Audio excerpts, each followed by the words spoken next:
amazing Mary Poppins. Let's begin right now. For a spoonful of sugar helps the medicine go down. A Treasure Cove Story, Walt Disney's Mary Poppins.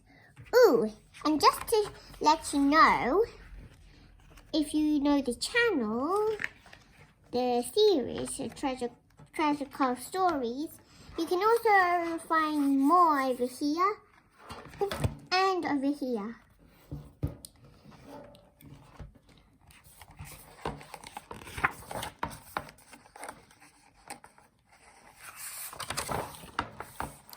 It was morning on Cherry Tree Lane. Arrow Bloom had shot off his morning cannon to give the day a proper start. Miss Lark, in the biggest house on the lane, had sent her dog, Andrew, out for his morning stroll.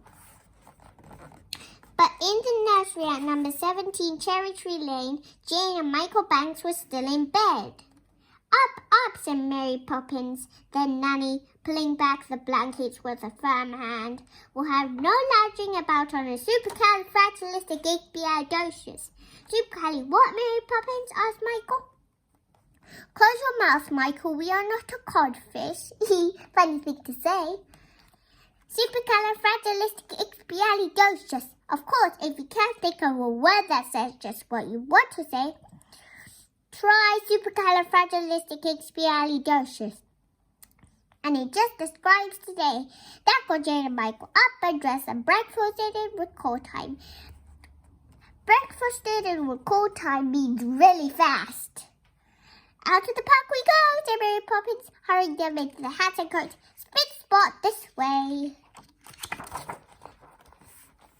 Supercalifragilisticexpialidocious, supercalifragilisticexpialidocious, sang Jane and Michael as they marched along the lane.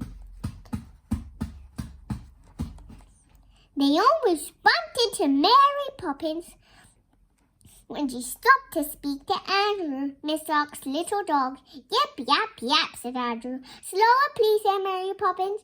I can't understand a word you say. Yep, yap, said Andrew, slower. Again, said Mary Poppins. Yep, yap, said Andrew. Yes, of course, said Mary Poppins. I'll go straight away, and thank you very much. Yap, said Andrew. Then taking Jane and Michael by the hand, Mary Poppins started off the way Andrew had come. What did he say? Asked Jane. He said, you're welcome, said Mary Poppins. But what else did he say? Jane insisted. I don't think he said anything at all, said Michael, crossly. And I think we were going for a walk in the park. There's been a change of plans, said Mary Poppins. Come along, please. Don't straggle. She led them at a brisk pace down narrow, twisting streets they had never seen before. Then she stopped at the door of a small house. Rap, rap, went the parrot's handle of Mary Poppins' umbrella. The door was opened by Mary's friend, Bert. How is he? Mary Poppins asked. Bert shook his head. Never seen him like this, he said, and that's the truth. Mary Poppins led Jane and Michael inside the house. They found themselves in a large, cheerful room. In the center stood a table set for tea. Bless my soul, gurgled a voice rich with chuckles. Is that Mary Poppins? I'm delighted to see you, my dear. Jane and Michael looked about. They could see no one else in the room. Uncle Albert, you promised not to go floating around again, she said, and she seemed to be speaking to the ceiling. Jane and Michael looked up there in the air, sat Mary Poppins' Uncle Albert chuckling merrily. I know, my dear, said Uncle Albert, whipping a merry eye. I tried, really I did, but I so enjoy laughing, you know. Here the chuckles bubbled up so that he bumped against the ceiling. And the moment I start hee-hee, it's all up with me, to the children, he whispered. It's laughing that does it, you know. Jane and Michael were trying hard to be polite. Very, very, very, very, very hard. They kept their faces straight, but first the laughter sparkled out of their eyes, then it bubbled up their throats. They began to chuckle. Hee hee hee, hee hee hee. By this time, Bert was rolling about, shaking with laughter. Ha ha ha ha! As he was, he rose into the air and soon was bobbling about beside Uncle Albert. Ooh, I want to float up to the ceiling too. Michael's chuckle grew to a laugh. So did Jane's. Soon they were simply filled with laughter. It bubbled out and they felt lighter and lighter until their feet left the floor and they all floated up to the ceiling. How nice, said Uncle Albert. I was hoping you'd turn up. Do make yourself comfortable, my dears. I must say you're a sight, the lot of you, said Mary Poppins, her arms folded in a way that Jane and Michael knew meant she disapproved.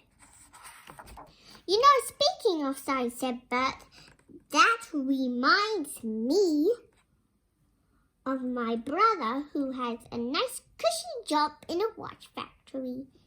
Is that so? Said Uncle Albert. What does he do? You know what he does, gasped Bert, who was laughing so hard that he could scarcely speak. He stands around in this watch factory all day and makes faces. At that, all four of them roared so with laughter that they turned somersaults in the air. I found a horseshoe today, said Bert, holding his sides. You know what that means? I certainly do, said Uncle Albert. It means that some poor horse is walking around in his stocking feet. Again the room rocked with laughter. Only Mary Poppins looked stern. Most disgraceful thing I have ever seen, she snapped. Oh, my name isn't Mary Poppins. Speaking of names, said Bert, I know a man with a wooden leg named Smith. Really, chortled Uncle Albert. What's the name of his other leg? More gets of laughter. Now then, Jane and Michael, it is time for tea, said Mary Poppins firmly from below. I will not have my schedule disrupted. Oh, please stay, begged Uncle Albert. He pointed at the table on the floor. I have a splendid tea waiting for us if you could manage to get the table to... With a rattle and a bump, the table began to jerk. Then up it rose through the air, cups, cakes, teapot and all. Oh, what a cute little teapot. Oh, splendid, splendid. Thank you, my dear, said Uncle Albert. Then to Jane, Michael and Jane. Keep your feet back, my dears. Wash the cups and mind the jam. Next thing, I suppose you'll be wanting me to pour, said Mary Poppins with a sigh. And on she floated, neat as you please, without so much as a smile. The others still laughed and bubbled about as Mary Poppins poured and passed the tea with milk for Jane and Michael. With milk for Michael and Jane. Thank you, my dear, said Uncle Albert. I'm having such a good time. I wish you could all stay up here with me always. We'll jolly have to, Michael grinned. There's no way to get down. Well, to be honest, said Uncle Albert, there is a way. Just think of something sad and down you go. But who could think of anything sad? They chuckled at the very idea. Time to go home. Mary Poppins' voice crisp and firm cut sharply through the laughter. And suddenly at that sad thought, down came Jane and Michael, Uncle Albert and Bert. Bump, bump, bump, bump on the floor. Goodbye, said Michael. We'll be back soon. And thank you, said Jane soberly. We've had such a lovely time. Oh dear, Uncle Albert was sobbing as he waved goodbye. It makes me so sad to see them leave. Back home, Jane and Michael tried to tell their father about their adventure. We floated in the air and had tea on the ceiling, Jane began. And there was this man with a wooden leg named Smith. Michael broke in. Poppins! Cried Mr. Banks. What is the meaning of this? Children will be children, sniffed Mary Poppins, and these two are up past their bedtime. Spit Spot and she marched them off to the nursery, muttering the very idea. Anyway, said Jane. Michael and Jane just looked at each other. Anyway, said Jane, taking off a slipper. It was a supercalifragilisticexpialidocious day.